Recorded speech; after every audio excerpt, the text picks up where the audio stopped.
le M23 aujourd'hui considère que c'est le noyau de notre prochaine armée de la République démocratique du Congo et que le M23 aujourd'hui peut fédérer au point de devenir une force qui pourrait... Bon, écoutez, il y a trop d'agitation. Il ne faut pas tromper les peuples des dieux. Parce que nous sommes un gouvernement.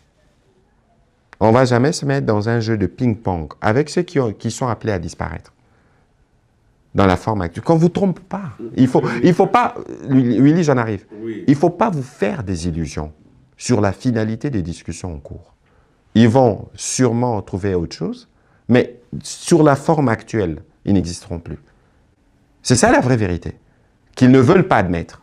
Et donc, toute cette agitation, toutes ces campagnes, tous ces mensonges et toutes ces explications qui reflètent en rien l'esprit des discussions, c'est dans une seule volonté, justifier leur existence et penser à entretenir une certaine clientèle.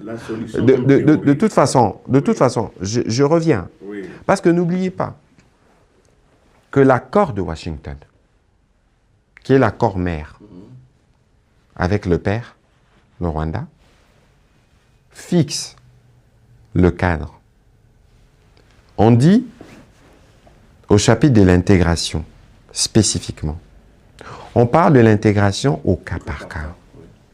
Alors, dans la gymnastique du rôle entre père et fils, le père renie le lien avec le fils. Le fils renie le lien avec le père.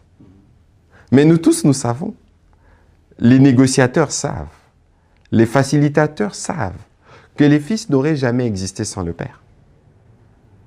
Et que c'est par la volonté du père que les fils existent.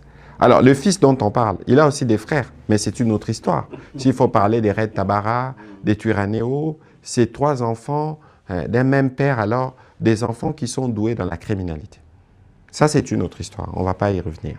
Mais aujourd'hui, Willy, dans tout ce qui sera conclu, il ne faut pas rêver. Le processus, il est bien sûr complexe, mais on s'est mis d'accord sur 8 points. Il ne faut pas anticiper, mais il y a de principes.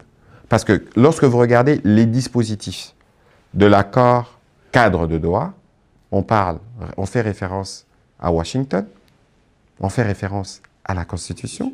Alors, ce n'est pas aisé de penser qu'on peut dérouter le peuple de Dieu, encore une fois, lorsque l'on sait soi-même les soubassements des discussions que nous avons.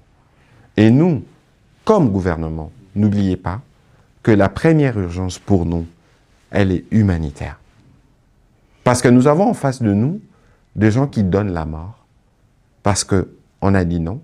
On va se souvenir de ce jeune artiste. De gens qui chicotent, tel que vous l'avez vu, parce que simplement, on a refusé de se joindre à une initiative. Mais comment pensez-vous alors que des gens qui ont une telle vision peuvent même penser qu'ils peuvent continuer?